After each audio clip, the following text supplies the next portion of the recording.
प्रिय छात्राओं, अब हम केशव की रामचंद्रिका से पद पढ़ेंगे, जिसमें सबसे पहला पद जो आपके कोर्स में दिया हुआ है वह राम वंदना है।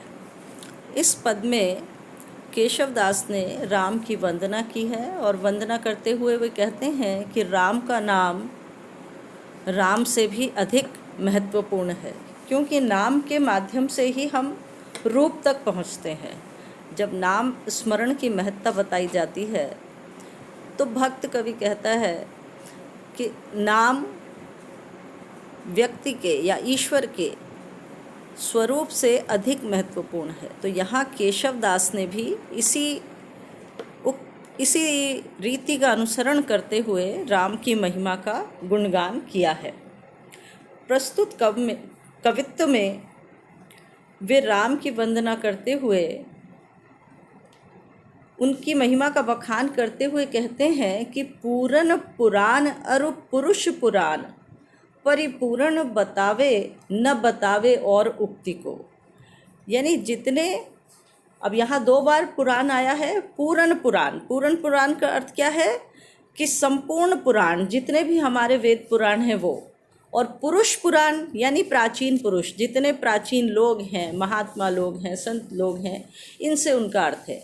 तो क्या अर्थ हुआ कि जितने पुराण हैं हमारे, जितने भी पुराने प्राचीन ग्रंथ हैं, पुराण हैं, और जितने प्राचीन पुरुष हैं, वे सब राम को पूर्ण पुरुष बताते हैं। पूर्ण बतावे न बतावे और उक्ति को, वे सब उन्हें पूर्ण पुरुष बताते हैं, इसके अतिरिक्त और कोई बात नहीं कहते हैं। दर्शन देत जिन्हें दर्शन समझे न, नेति नेति कही वेद छाड़ी भेद जुक्ति को। और ऐसे जिसे दर्शन शास्त्र भी नहीं समझ पाए, वे ही राम दर्शन देते हैं। पर किसे? भक्तों को। वे भक्तों को दर्शन देते हैं, जिन्हें बड़े बड़े लोग, जिन्हें बड़े बड़े दर्शन भी नहीं समझ पाए, वे राम या वे ईश्वर अपने भक्तों को प्रेम के वशीभूत होकर दर्शन देते हैं। न नेति कहे वेद छाड़ी भेद जुक्ति को। और ऐसे ईश्वर को, ऐसे राम को वेद भी न इति यह भी नहीं कहकर छोड़ देते हैं, जिसकी महिमा का पार नहीं पा पाते हैं, ऐसे राम भक्तों को दर्शन देते हैं। तो ये 4 पंक्तियाँ राम की महिमा बता रही हैं।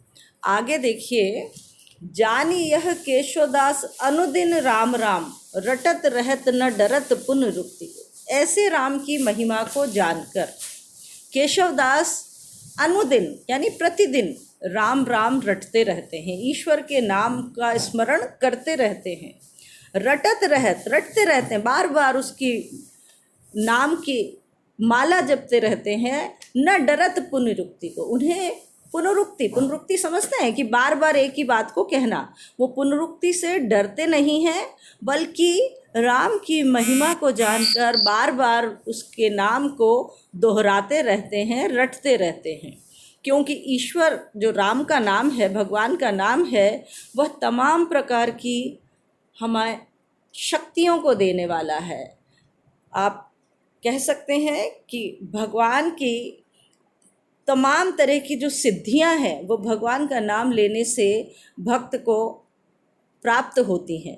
तो अगली पंक्ति में वो कह रहे हैं, रूप देहि अनुमाही गुण देहि गरिमाही नाम देहि महिमाही भक्ति देहि मुक्ति को। जो भगवान का नाम है, वह उसका रूप देहि, यदि उसके स्वरूप का हम उनके दर्शन करते हैं तो उससे हमें अनिमा शक्ति प्राप्त होती है, अनिमा सिद्धि प्राप्त होती है। गुण देहि गरिमाही, और जो भगवान का गुणगान है, जो भक्त गुणगान करता है, उसे गरिमा सिद्धि प्राप्त होती है। नाम देहि महिमाही, और जो नाम स्मरण करता है, यानी भगवान का नाम महिमा सिद्धि को देने वाला है। और भक्ति देहि मुक्ति को, और जो पूरी तरह से ईश्वर भक्ति में समर्पित हो जाता है, तल्लीन हो जाता है, उस भक्त को भगवान मुक्ति प्रदान करते हैं। इस प्रकार से ईश्वर का नाम हर तरह से भक्त के लिए लाभकारी है, उसको मुक्ति के मार्ग तक ले जाने वाला है।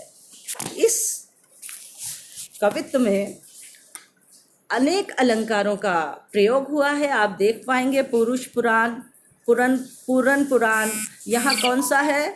अनुप्रास अलंकार आपको दिख रहा है। दर्शन देहि, दर्शन, और यहाँ पर यमक अलंकार आपको दिख रहा है।